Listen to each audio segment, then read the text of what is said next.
আসসালামু আলাইকুম আরহামাতুল্লাহ। আজকের ক্লাসে শেখাবো তাজবিদ শিক্ষা ইস্তিলা। ইস্তিলা অর্থ মোটা করে পড়া। ইস্তিলার 7 হরফ এখানে দেওয়া আছে। বিশুদ্ধ করে কোরআন পড়িতে যেই সব নিয়মের দরকার হয় সেই সমস্ত নিয়ম কানুনকে তাজবিদ বলা হয়। তাজবিদ হলো নিয়ম কানুন, শুদ্ধ তিলাওয়াতে দরকার হয়। তাজবিদ ছাড়া তিলাওয়াত করলে নামাজ বাতিল হয়ে যায়। এখানে দেখুন, এখানে দেওয়া আছে আলিফ, এখানে লাম, এখানে র, এখানে তাজদিদ। এখানে এই দুইটা হরফ খালি। এখানে আমরা জবর ধরবো, জের ধরবো না পেশ ধরবো, কী ধরে পড়বো? এই জন্য আমাদেরকে তাজবিদ শিখতে হবে। তাজবিদ হলো নিয়মকানুন। এখানে দেওয়া আছে খাড়া জবর একালিপ টান। এই একালিপ টানের নিয়মটা আমরা না জানলে কীভাবে টান দিব? এখানে দেওয়া আছে ক, এখানে খালি আলিফ, কীভাবে পড়বো? এখানে দেওয়া আছে 2 জবর, এখানে থামবো, থামলে আমরা কীভাবে পড়বো? এইসব নিয়মকানুনকে বলা হয় তাজবিদ। তাজবিদ ছাড়া তেলাওয়াত করলে তেলাওয়াত শুদ্ধ হবে না, তেলাওয়াত শুদ্ধ না হলে নামাজও শুদ্ধ হবে না। তাহলে তাজবিদ শিক্ষা খুবই জরুরি। তাজবিদের 50 থেকে 60টা নিয়মকানুন আছে। এই সবগুলো নিয়ম আমরা পর্যায়ক্রমে শিখাবো ইনশাআল্লাহ। সবাই লেগে থাকবেন এবং অন্যান্য মুসলিম ভাই বোনেরা যাতে শিখতে পারে, তাজবিদ সহ সবাই যেন কোরআনুল কারীম সহিহ শুদ্ধ তেলাওয়াত শিখতে পারে, সেই জন্য ভিডিওতে একটি লাইক দিয়ে সাবস্ক্রাইব করে রাখবেন। আসুন ভিডিও শুরু করি। আউযু বিল্লাহি মিনাশ শাইতানির রাজিম। বিসমিল্লাহির রহমানির রহিম। তাজবিদ শিক্ষা ইস্তিলা। ইস্তিলা মানে মোটা করা। ইস্তিলার 7 হরফ সদ, দত, ত, জ, কফ, গইন, খ। সব সময় মোটা হবে এইসব হরফ ইস্তিলা। জবরে বাংলায় আকার দেওয়া যাবে না। যেমন এখানে দেখুন, সদ, দত, ত, জ, কফ, গইন, খ। এই 7টি হরফ সবাই মুখস্থ করে নেবেন। আমার সাথে সাথে উচ্চারণ করার চেষ্টা করুন। সদ, সৎ হবে না, সৎ। দত হবে না, দত। ত, তা হবে না, ত। জ, কফ, গইন, খ। সৎ। এই সদে জবর আসলে সদ জবর স, সা হবে না। যেমন এখানে যদি আমি সদে জবর দিই, সদ জবর স, স হবে, সা হবে না, অর্থাৎ আকার প্রকাশ পাবে না। সবাই খেয়াল রাখবেন, এই 7টা হরফ, 7টা হরফই জবর আসলে আকার প্রকাশ পাবে না। দতে জবর আসলে দ হবে, দা হবে না। তয়ে জবর আসলে ত হবে, তা হবে না। জয়ে জবর আসলে জ হবে, যা হবে না। কফে জবর আসলে ক হবে, কা হবে না। গইনে জবর আসলে গ হবে, গা হবে না। খয়ে জবর আসলে খ হবে, খা হবে না। সবাই খেয়াল রাখবেন, এই 7টি হরফ মোটা। এর সাথে সাথে আবার র হরফটা এখানে রাখার উদ্দেশ্য হলো র হরফেও জবর এবং পেশ আসলে মোটা হয়, জের আসলে পাতলা হয়। র, রু এরকম মোটা হয়। আমাদের মূল হরফ হলো এই 7টা। র হরফেও জবর এবং পেশ আসলে মোটা হয়। তাহলে সদ জবর স, জবর আসলে স, সা হবে না, স মোটা হবে।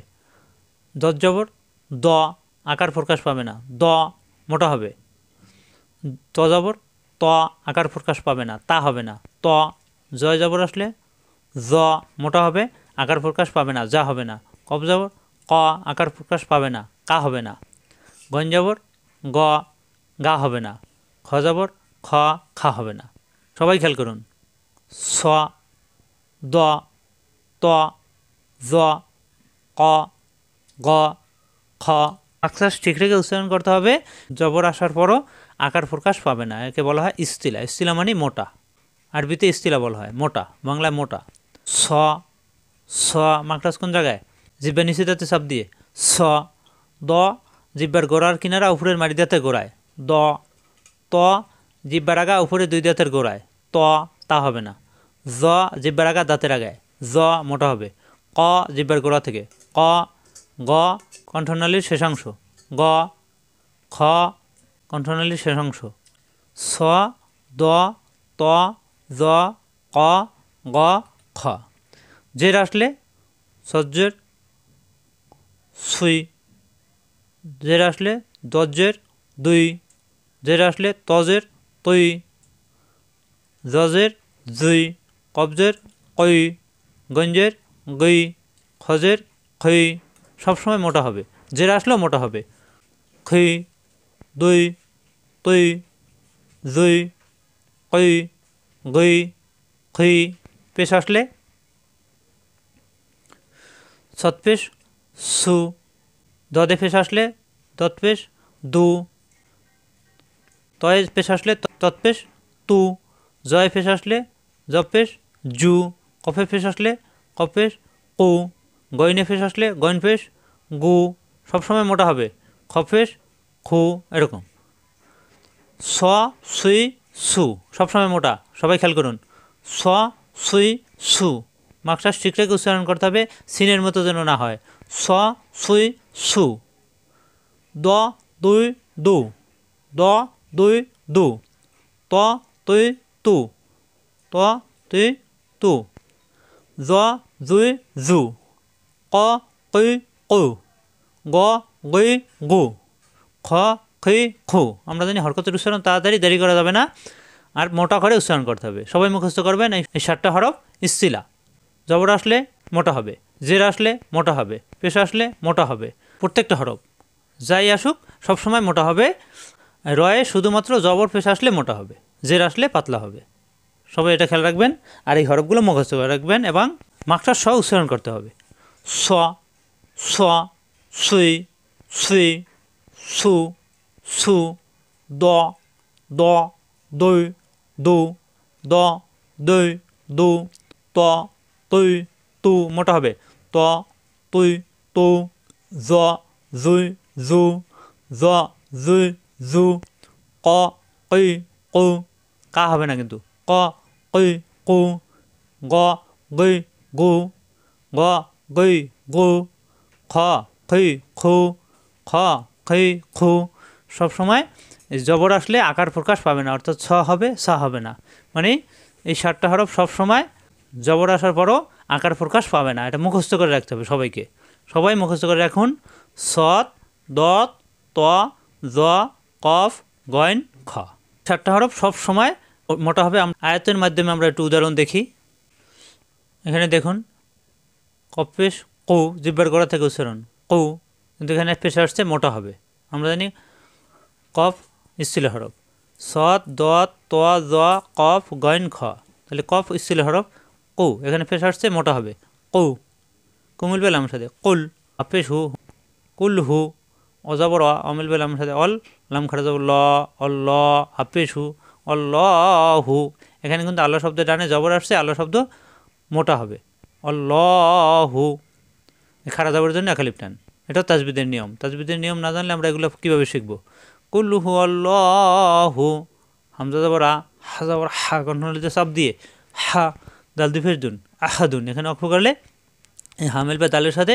এখানে দালের মনে মনে সাকিন হয়ে ধাক্কা হবে দাল সাকিন কলকল হয়ে যাবে আহাদে কুল্লুহু আল্লাহু আহাদে আল্লাহু সামাদে এই যে আল্লাহ শব্দ টানে জবর আসে আল্লাহ মোটা হবে একালিপ টান খাড়া যাবার জন্য তাহলে তাজবিদ না শিখলে আমরা একালিপ টান কীভাবে বুঝবো আল্লাহু এই হু মিলবে সদের সাথে হুস এই সদে আসে তাজদিদ এই যে দেখুন সদ তো সদে এখানে কি আসছে জবর আসছে তো জবর আসলে সদ জবর স হবে আকার প্রকাশ পাবে না সবাই খেয়াল করুন এই সদ জবর স এখানে কিন্তু সদে জবর আসছে আল্লাহু সা হবে না কিন্তু আমরা যদি বলি হুসা মা দে হুসা সা হলে কিন্তু ভুল হয়ে যাবে তাহলে এখানে স পড়তে হবে তাহলে আমরা যদি তাজবিদ শিখি তাহলে আমরা বুঝতে পারবো যে সদে জবর আসলে স হবে সা হবে না আল্লাহু সামাদে তাহলে এখানে এই সদ সা হবে না স হবে আল্লাহু সামাদে আমরা আরও উদাহরণ দেখি এখানে একটা উদাহরণ দেখুন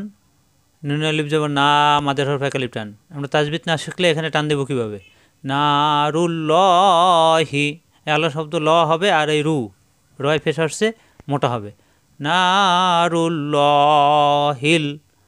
মু কদা মু একালিপ টান কদা এই কফ এই যে আমরা পড়তেছি ইস্তিলা কফে জবর আসছে কা হবে না আকার প্রকাশ পাবে না কদা কদা তু এখানে আসছে এখানে অক্ষ করলে গোলতা এখানে এটা আছে গোলতা এটা আবার হা হয়ে যাবে তাহলে আমরা তাজবিদ না শিখলে এগুলো কীভাবে জানবো এই জন্য আমাদের তাজবিদ শিখতে হবে তাজবিদ হলো নিয়মকানুন শুদ্ধ তেলাওয়াতের জন্য দরকার হয় তাজবিদ ছাড়া তেলাওয়াত করলে নামাজ বাতিল হয়ে যায় নারুল্লাহিল মুকদা এখানে যদি আমরা পড়ি নারুল্লাহিল মুকাদা, তাহলে এখানে ক ভুল হবে, এখানে ল ভুল হবে, তাহলে আমাদেরকে তাজবিদ শিখতে হবে।